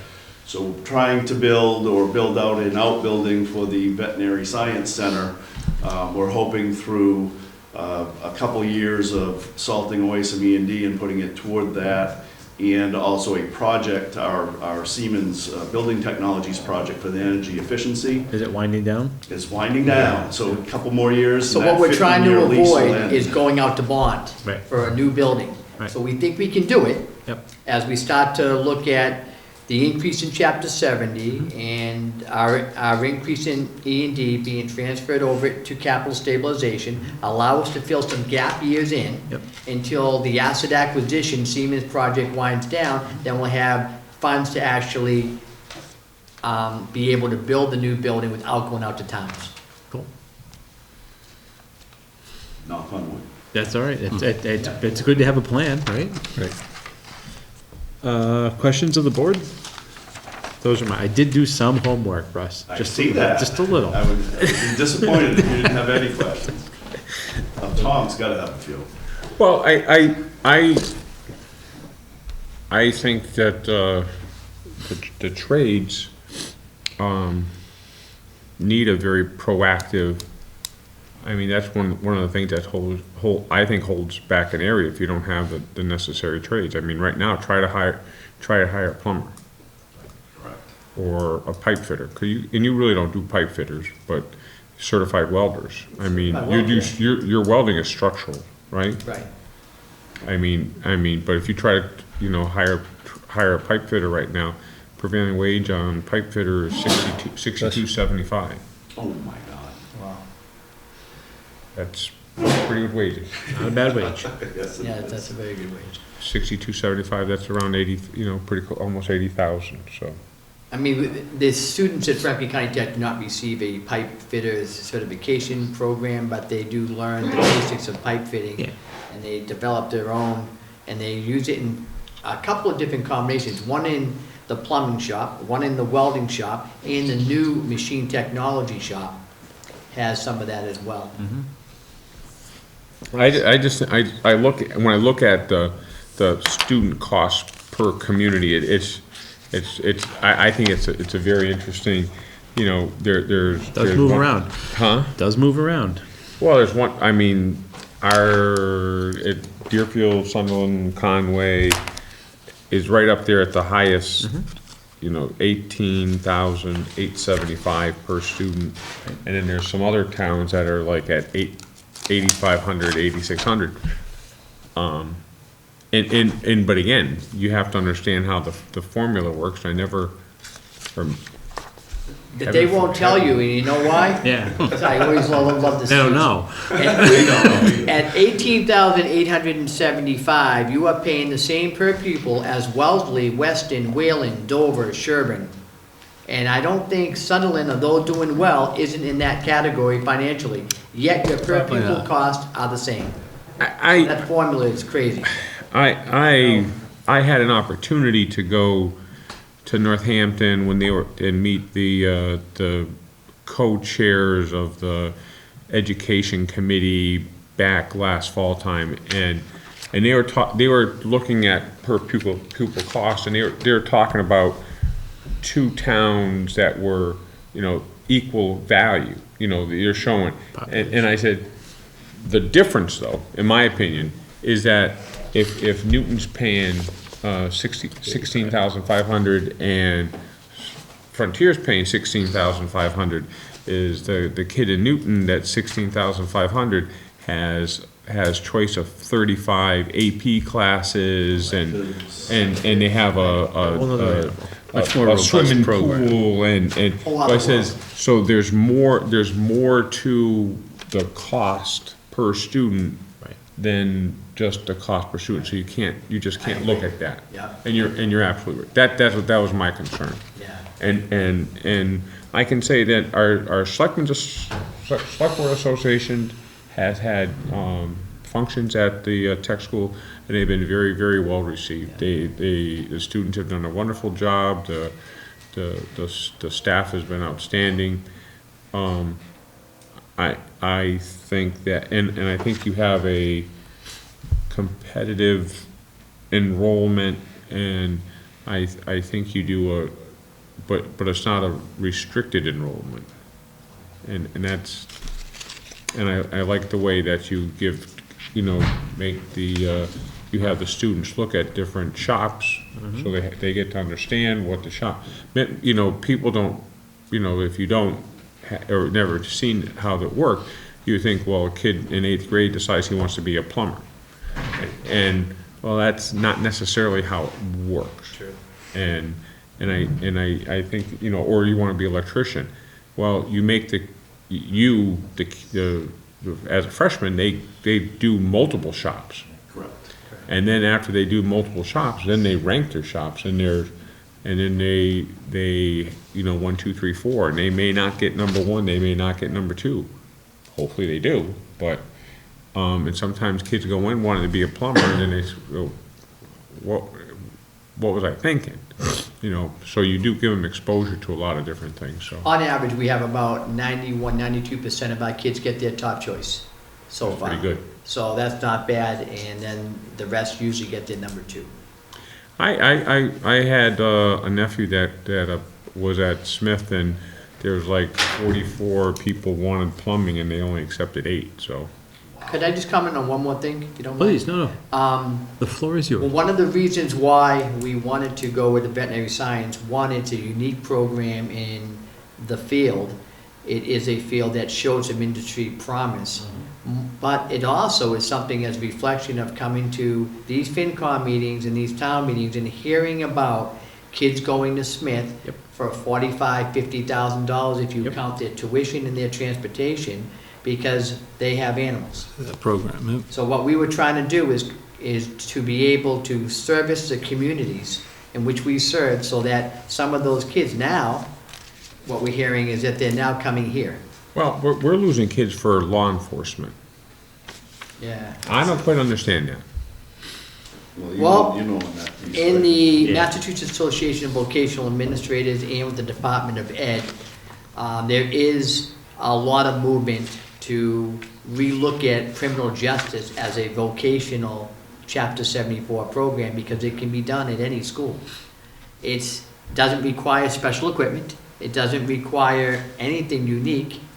So it's confusing to a lot in the area. Why is that a Chapter 74 program to begin with? It's easily to be duplicated. So, right, to lose it to criminal justice is, And again, I don't want, you don't want to take anything away from any student, but it's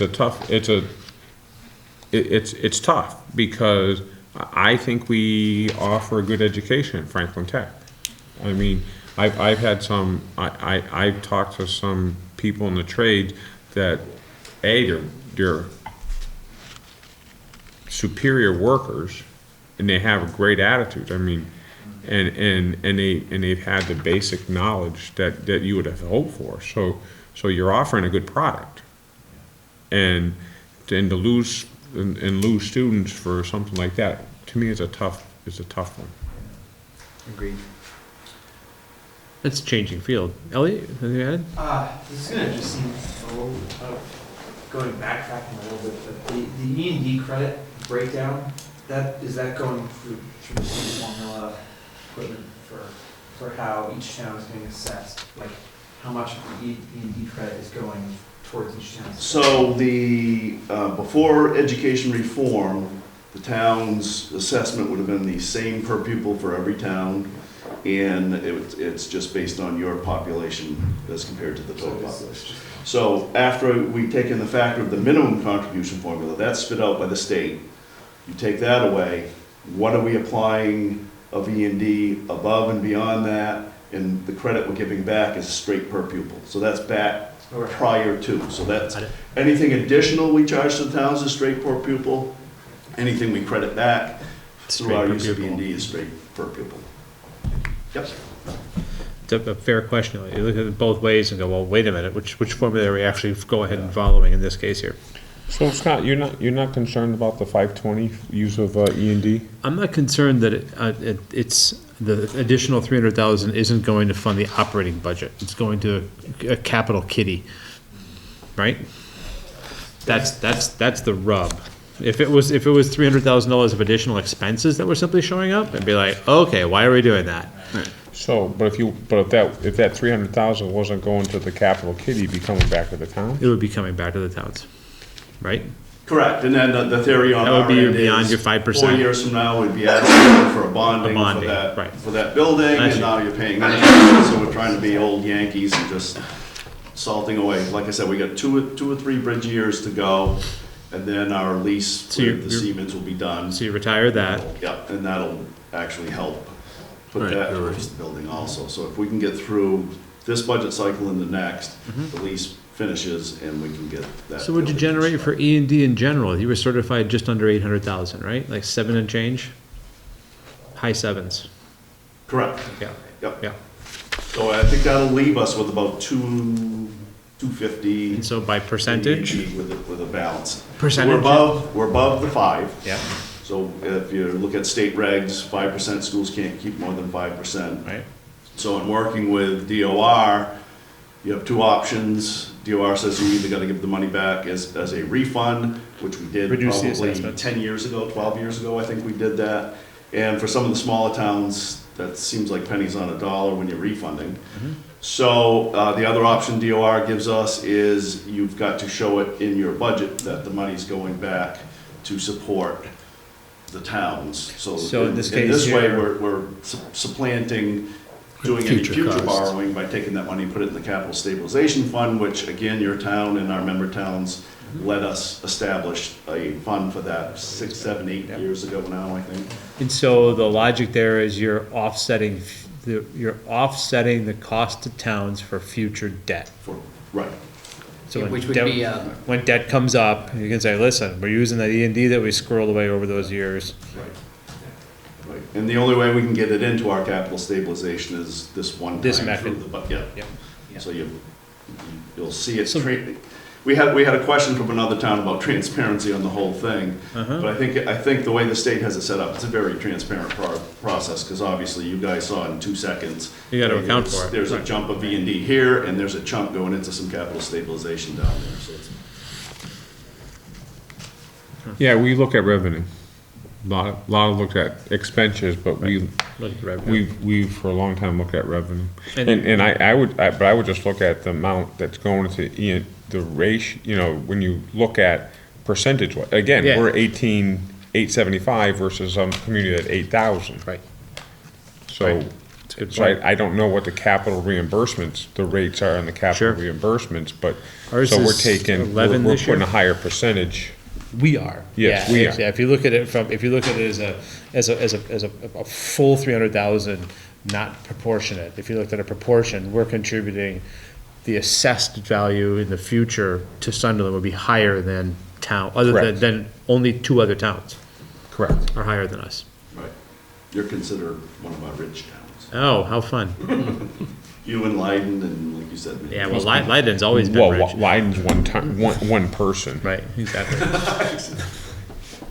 Out of curiosity, you're talking about just needing to bridge the gap for these 2 upcoming budget cycles, or the next one. What is the variability that you're looking at for those, and especially in worst case scenario? Say E&D doesn't manifest itself, right? Then you simply go into the program with less seed money, is that what you're describing? Yeah, so basically, right now, we are hiring an owner's project manager, OPM, to look at it. Our concept from the school committee side is a steel building, and then maybe using our students to build inside the steel building to what we want. So we're looking at, maybe, what's an estimate of the project? I mean, Couple million? I would say 2 million. If I were to add everything up, it might save 1.2 million, but that's not the way construction projects ever go. Sure. So just to be out there, it would be 2 million that we are intending not to go out to bond for. Got it. So that's kind of the caveat of trying to get that money into capital stabilization, so we can use it for that particular project. So the hope is to plow a couple of years worth of E&D in, Percentage, $250,000. So if we can get, we had about $100,000 balance in the capital stabilization fund from projects from years ago. So if we can pump that up and get halfway there, then when the project, the long-term lease on the project is done, that is about a $400,000 chunk in our budget. So there's another piece. So it might take us, like Rick said, we're staggering the students coming into the program, freshman 1 year, freshman, sophomore, because we're hoping the footprint of our building is getting tight. Yeah, I can tell you. So I think if we can move Right. this shop out across the way, we've talked with the Franklin County Sheriff's Department. They have a strong interest in putting their dog shelter in part of our building, so we either may have some construction help through them or rental income through them.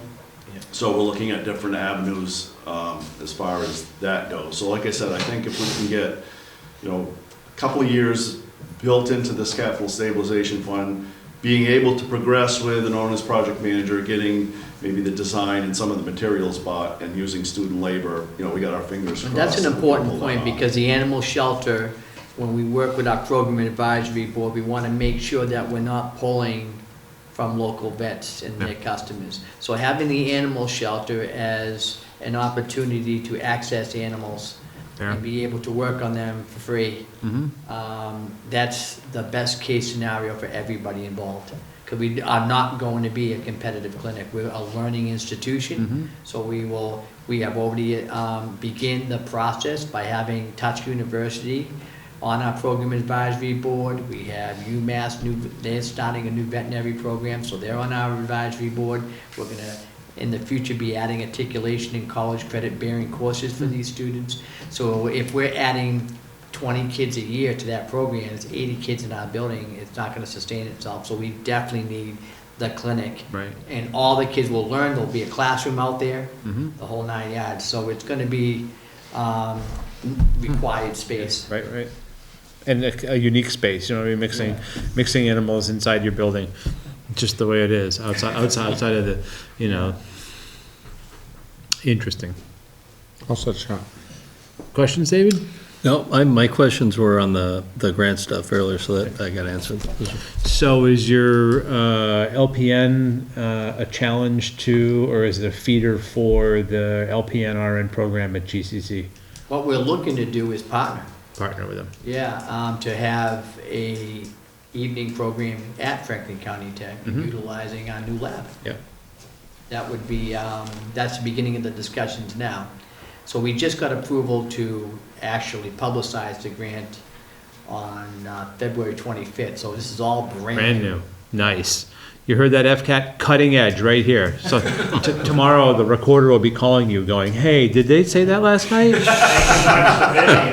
You can tell me, I see you back there.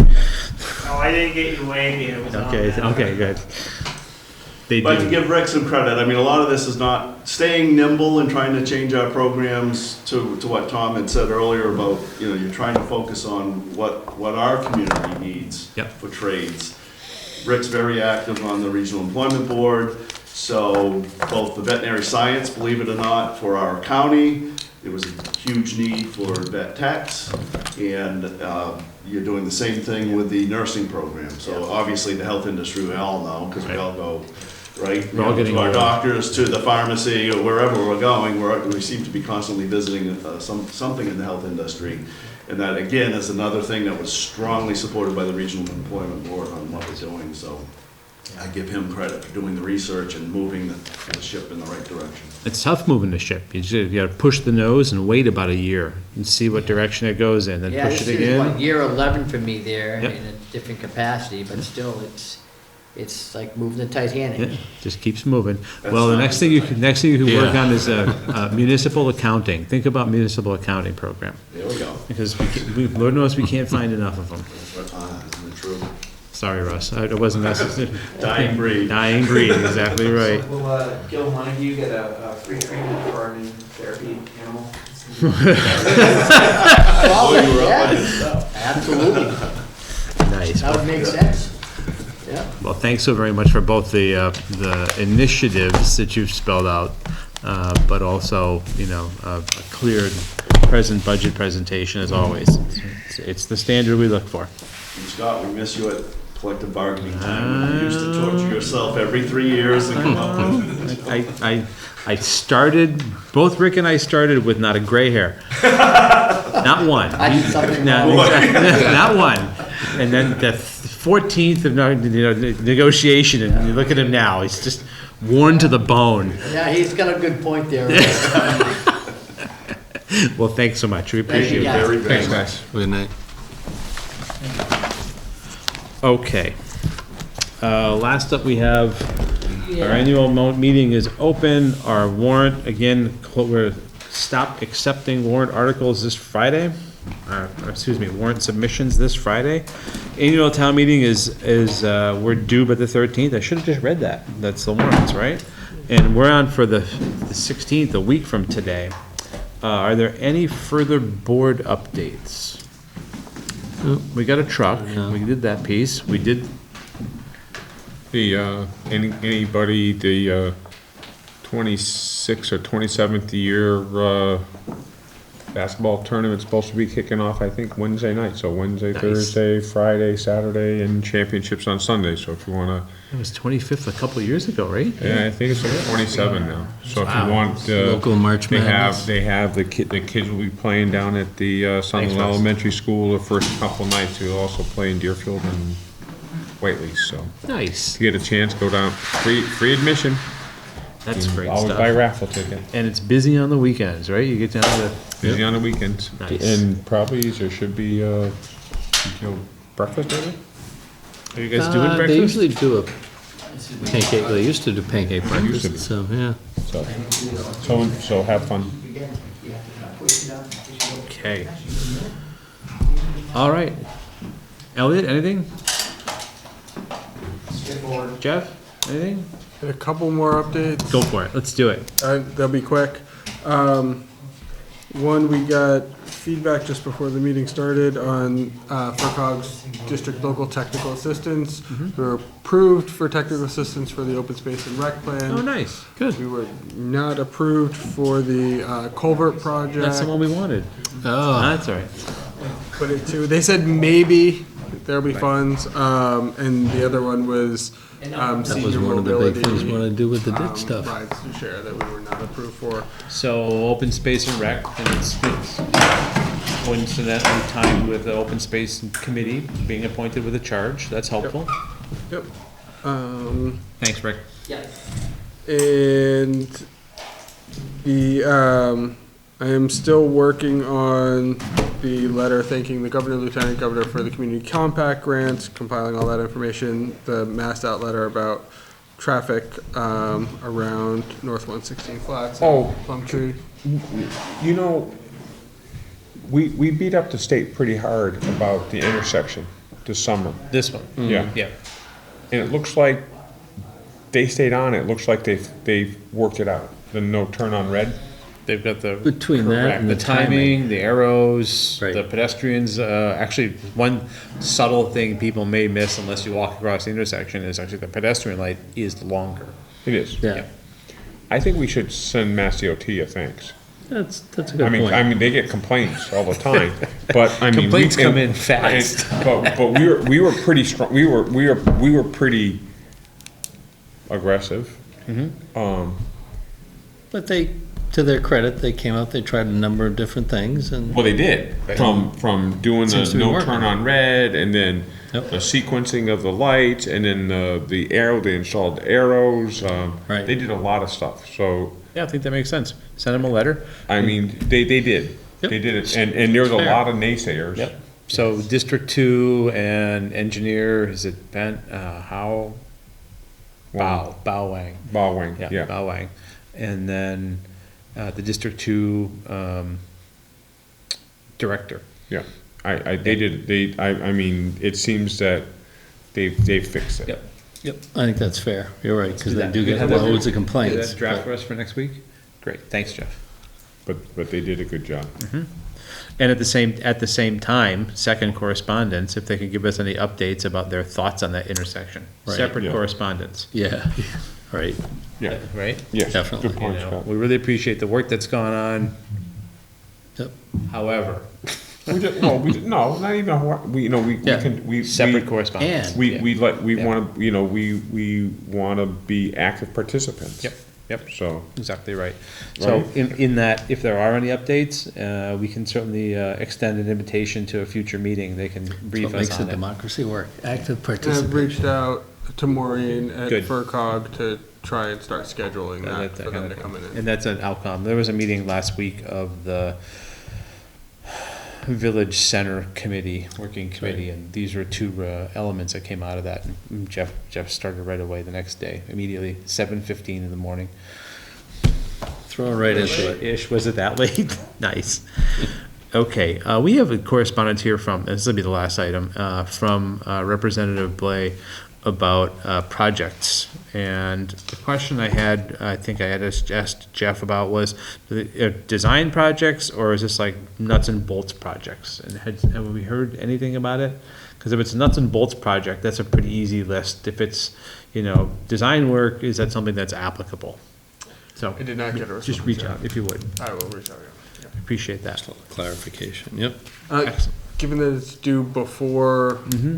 the next meeting, any input on either way? You want to send me stuff Yeah, I think we individually? could send it. That would make the most sense. and then I can- Come up with some consensus. Okay. Great. Okay, so no discussion? Just one. I knew it. I saw that look Yeah, in your I eye. saw that. Granted that our Board of Health gave a great presentation, avoid overhyping. Yep. But given the rates that we're seeing, especially in Massachusetts, that we went up 13 cases today. Yep.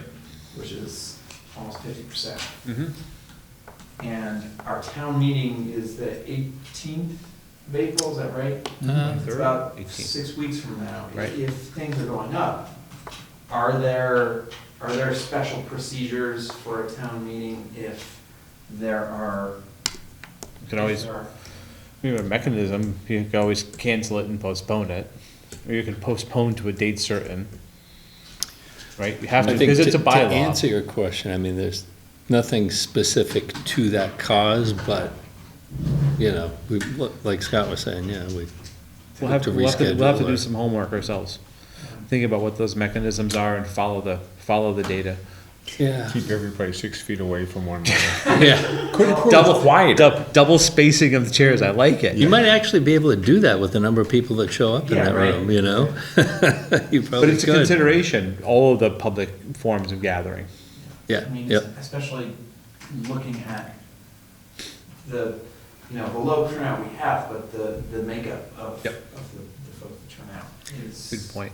This is new territory. I mean, you know, even, it's different, like we were saying before, even compared to SARS with the amount of travel and things like that, and the global economy and everything. And that's also one of the big fears is the sustained economic damage that this is gonna cause. Well, make no mistake, we're also hyper-informed, hyper being the operative term. You are correct, Right? yep. And then, you know, hyper-information oftentimes can generate a hyper-response. It does feed on itself sometimes. In a- 34 million, Yeah, right. 200,000 deaths. Yeah. 20,000 deaths. Yep. Hardly talk about it. Yeah, well, when's flu season start? September. It never yeah. stops. Flu season's like September. It just so goes that's right back about to October. 3 months. Yeah, Right. What we've got. good points. FCAT, should we go? I got a thumbs up back there. Is there any more discussion? All set. Is there a motion to adjourn? Motion. Motion's made and seconded to adjourn. All those in favor? Aye. Aye. Call us out at 8:30, or what's the new 7:30?